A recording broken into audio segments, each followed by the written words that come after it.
Another horrific spree of murders, this time, as you know, in a community college in Oregon. We will discuss it, and we'll talk about the fact that Putin has now launched an all-out offensive inside of Syria. I'm Randall Terry. This is Voice of Resistance.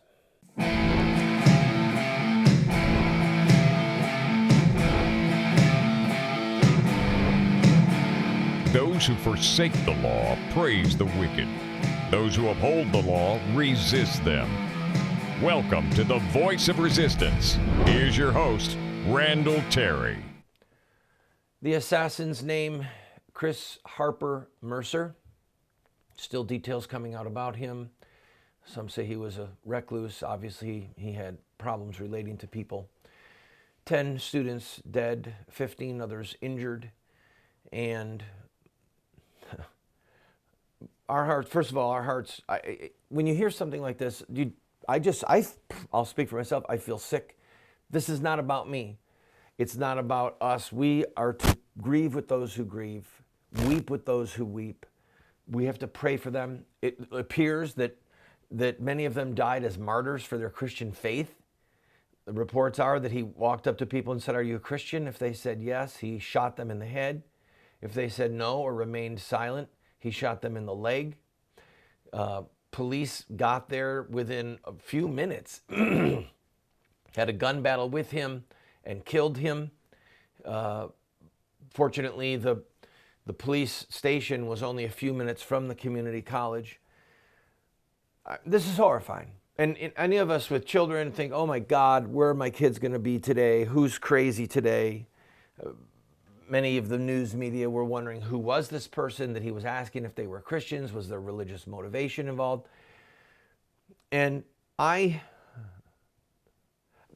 we just pray for those people. God have mercy on the souls of the dead. God bring healing to the bodies of those that are injured, and God bring comfort. Holy Spirit, bring comfort, please, to the family members of those who died. Amen. Our president could not even wait for the blood to be cleaned up before he went on a 12-minute from the hip talk, promising us that every time this happens during the rest of his presidency, he is going to come forward and say, this is a political decision. We are letting this happen. And in other words, he's politicizing the death of these poor people. Now, friends,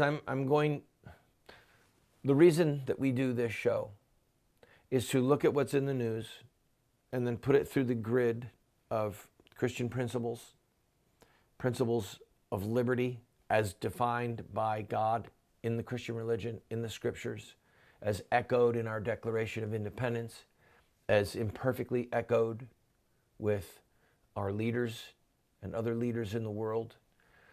The goal is to call balls and strikes. I do this show in the fear of God. James wrote, "Do not be many teachers, because they will receive the greater judgment." So I fear when I talk about certain things. I truly do. I do this show in the fear of God. So I want to say for the record that our president is a despicable man. He is a despicable Machiavellian man. The night before, if the news reports that I'm hearing were correct, the night before this horrible spree of murders, 15 young black men or inner city people in Chicago, 15 were killed. 10 were killed in this gun spree in Oregon. 15 were killed in Chicago. He didn't say a word about those people. Didn't say a word about guns in that situation. So he uses something like this to politicize his agenda. And as I was watching last night, my mind was racing as I watched the news and I watched the president's comments. In fact, go ahead and play that one clip from the president. And each time this happens, I'm going to bring this up. Each time this happens, I am going to say that we can actually do something about it, but we're going to have to change our laws. So there you can see, and for those of you who are not used to me or hearing people like me say things like this is a despicable man, I hope that you understand why. I'm going to read to you a couple of quotes. George Washington, our first president, said, "The very atmosphere of firearms anywhere and everywhere," right? Drum roll. "The very atmosphere of firearms anywhere and everywhere restrains evil interference." Restrains evil. The presence of guns everywhere restrains evil. He said, "They, guns, deserve a place of honor with all that's good." Now, I'm going to go over a little bit here. I need to finish this point. The very presence of firearms everywhere restrains evil, or evil interference. In other words, people getting in your business, trying to take your life. And it says they deserve a place of honor with all that's good. Guns do. Let's do 2 scenarios, okay? Scenario 1 is a gunman walks in to a classroom or to a movie theater or to a restaurant. And the gunman is armed, and all the people in the building are unarmed because of Barack Obama's policies or local policies.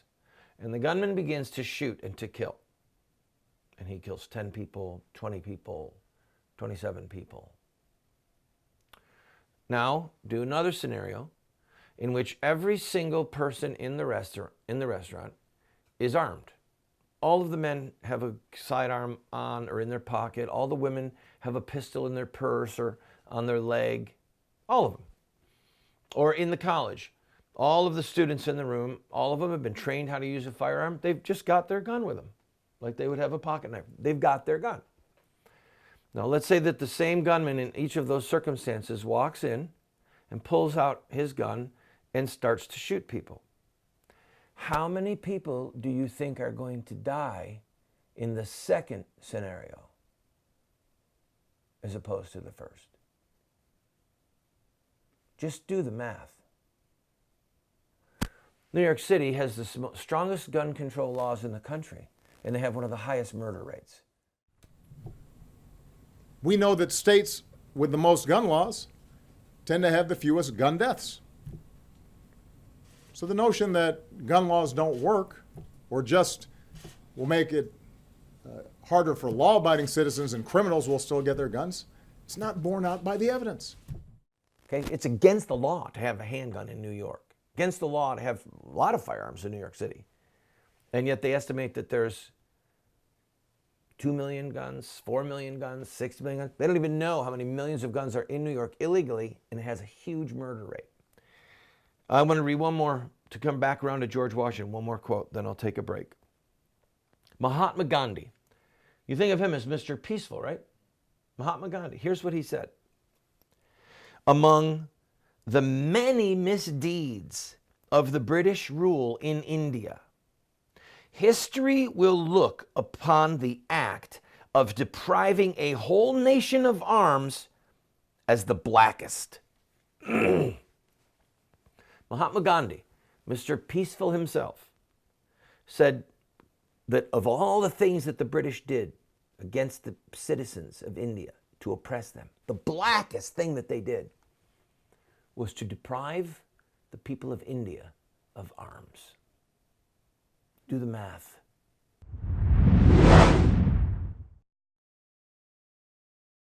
Thanks to friends like you, we have state-of-the-art cameras and state-of-the-art teleprompters and state-of-the-art gear here in the studio. We have one big need, however. We have not yet been able to upgrade our computers. The computers that we use for a television broadcast or to create a documentary are not like the kind that you can just go buy at Best Buy. They are expensive because it takes so much horsepower to create TV series and or documentaries.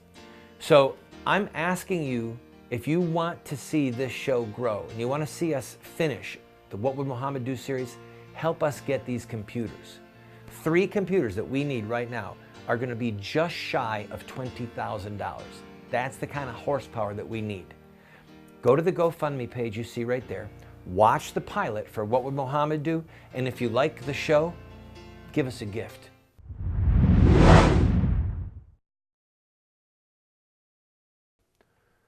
Why would Obama take this moment and sully it instantly. We don't have a moment to grieve. We don't have a moment to do profiles on the people that were killed. You know, the name of the murderer is well known. What are the names of the victims? Right off the bat, he jumps in. And so now, those of us who are in media, those of us who are proponents of truth, defenders of justice, we have to turn our attention to this abominable president and what he's saying. And so let's keep praying for those families, but let's also be equal to the task. Let's be equal to the task. And for you, when you're at the job, when you're with your family over the weekend, to not flinch. And if you're part of those that are getting seduced, going, yeah, he's right, man, we got to do something about guns. We got to do something. I agree. I agree we need to do something. And the something should be that we should lift more restrictions. I mean, think about it, friend. Just think with me. Think.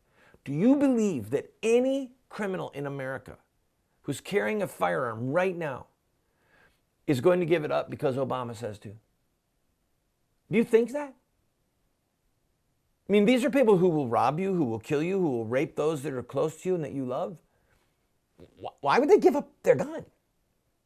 It's absurd. Thomas Jefferson said this. Now, before I do say what Thomas Jefferson said, let's ask the question. Let's use the powers of deduction here. President Obama can read, right? So that means that he can read history. Anyone who's a student of history knows, like Mahatma Gandhi said, the darkest, blackest thing the Brits ever did to the Indians was to deprive them of arms because they couldn't defend themselves. President Obama knows that slaves in America were not allowed to have firearms. President Obama knows that what happened at Gettysburg with John Brown, or not Gettysburg, Harper's Ferry with John Brown was trying to steal guns to give them to the slaves so the slaves could defend themselves and be free. Obama can read about what the Turks did to the Armenians, the Muslims did to the Christians, killing maybe 1 million of them in the 1900s, okay? One of the most horrific genocides prior to World War II. And they were disarmed first, okay? Anyone can read history and see what happens when people are disarmed. Thomas Jefferson said, so wait, Obama knows this. He knows. The history is there. Now, either he's so self-deluded that he won't think, I can't hear the history. I don't think so. I think it's darker than that. I want to be wrong, but I don't think I am. I think that he wants a police state.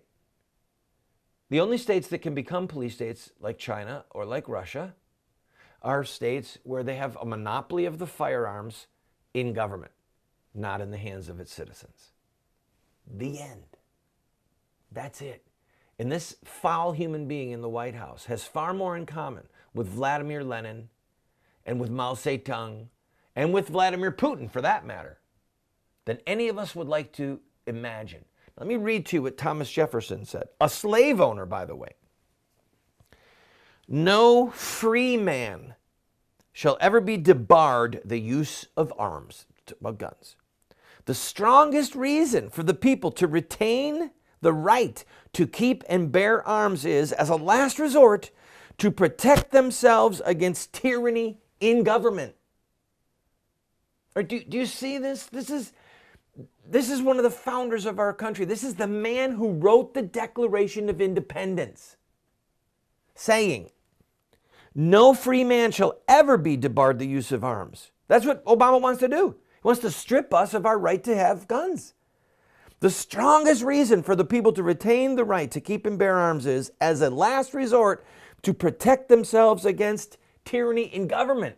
Not to go hunting, not to even protect themselves against horrific crimes like we saw happen in Oregon, but to protect themselves against their government.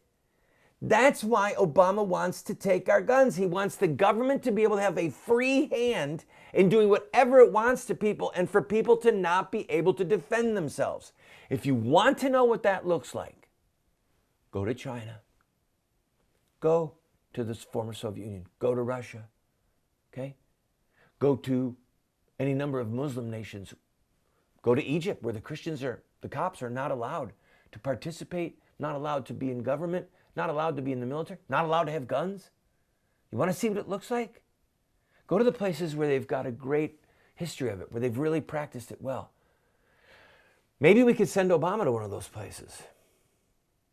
Not as a leader, but one of the people enslaved by the government. Let's talk more about that in a future date. In the meantime, remember this. This government wants to be oppressive under Obama and under many other people from both parties. That's number one. Number two, Obama knows what he's doing. He knows what he's talking about. And it's going to be people like us that have to resist this push, this evil push that not only betrays what our founders said, but betrays common sense. If all of those kids in that school had had a firearm with them, most of them would be alive right now. There is a gun for roughly every man, woman, and child in America. So how can you, with a straight face, make the argument that more guns will make us safer?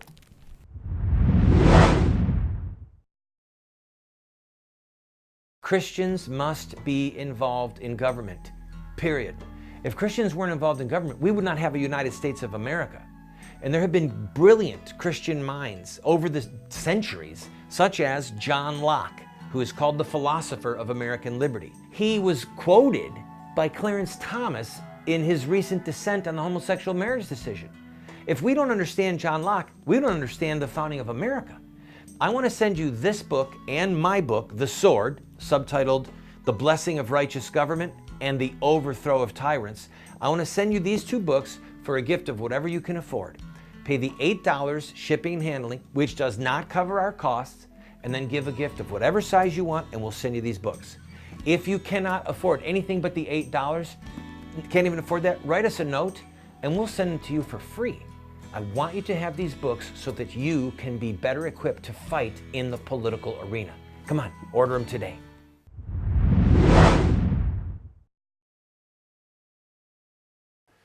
One more quick thing, then we're going to talk about Syria, what's going on there.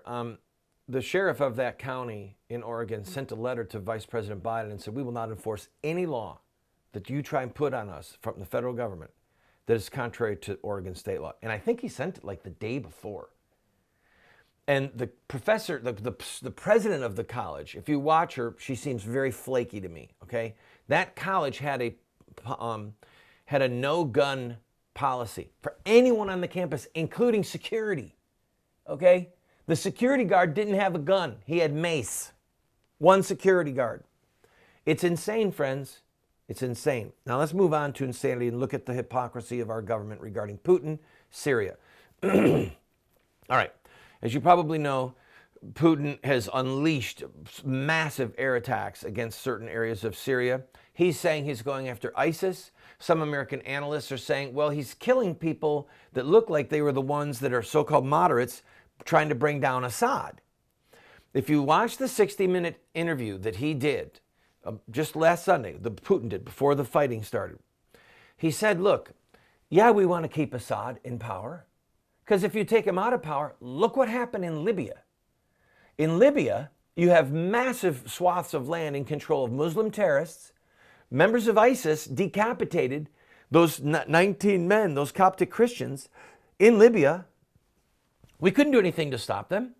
We stood by while Gaddafi was taken out of power and brutally murdered, and then the country is disintegrated internally. There's no order. And Putin saying, look, do you want that in Syria? And he also said, there are Muslims there. They have 2,000 Muslim terrorist fighters in ISIS right now that are from Russia or the surrounding countries. And he said, they're going to come back. We talked about this on my show. And he said, we want to kill them there before they come back and try and kill us. Go for it. All I can say is go for it. Now, let's talk about him propping up Assad. As I watched the outrage, all I could think of, I kept going, wait a minute. Nicaragua, El Salvador. Nicaragua, El Salvador.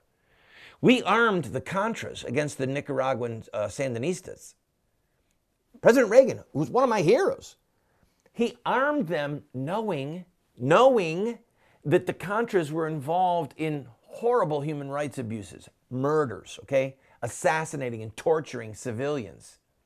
But that was nothing compared to the blind eye we turned in El Salvador.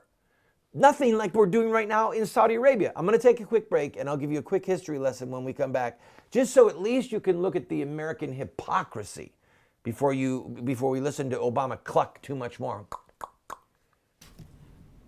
This is a political choice that we make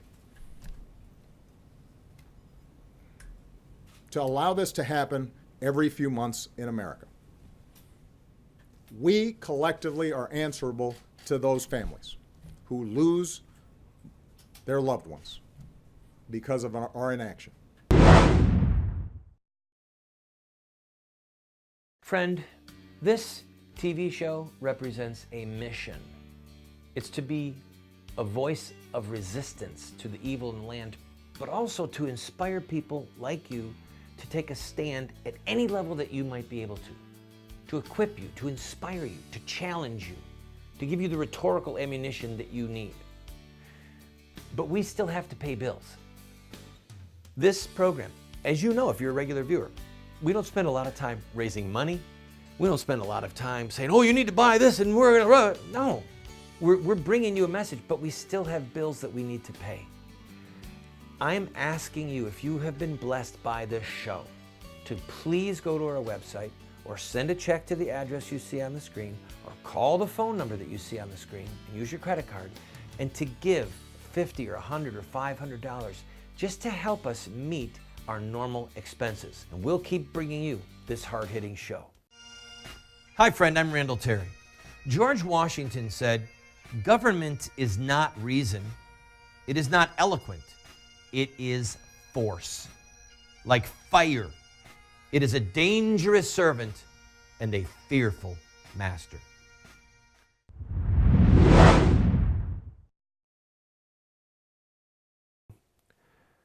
We support what Amnesty International at different times has said is the most oppressive regime on the face of the planet, Saudi Arabia. Okay? Saudi Arabia is one of the most godless, demonic, oppressive, vile, violent, anti-Christian, anti-Semite nations in the history of the world. I don't mean just now. I mean in the history of the world. Okay? Even lately, I've had pictures shown to me that I can't air here. I can't put on the air that's happening in Saudi Arabia. And we're supporting them. We're supporting them. We keep them in power. So they want Assad out, but not the Saudi family. I don't get it. Oh, by the way, Syria has churches. Syria has synagogues. Saudi Arabia, by law, will not allow a single synagogue or a single church. Do you see the hypocrisy? Here, this is what this all means, people. Please hear me out. It's about self-interest. Russia is saying, we want to kill them there. This is about Russia. They're admitting it. We won't admit it. When we propped up the government of El Salvador, put these pictures up, Billy Bob. Some of you are too young to remember. I remember 4 nuns from America brutally raped and murdered by government hit squads. Look, I mean, and the government of the United States knew that the government, its hit squads were involved, and they would not bring justice. Because, why? They were afraid of a communist government being in El Salvador.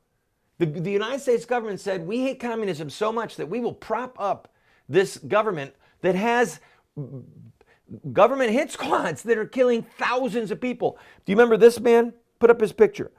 The Archbishop of El Salvador, Oscar Romero Galdames, I apologize. He was assassinated because the day before his assassination, he pled. He said, in the name of God, stop killing. He said it to the government. And the next day, a government hit squad assassinated a Roman Catholic archbishop. And what did America do? We kept propping up the El Salvadorian government because we hated communism so much. So let's keep a little bit of history as we look at Putin.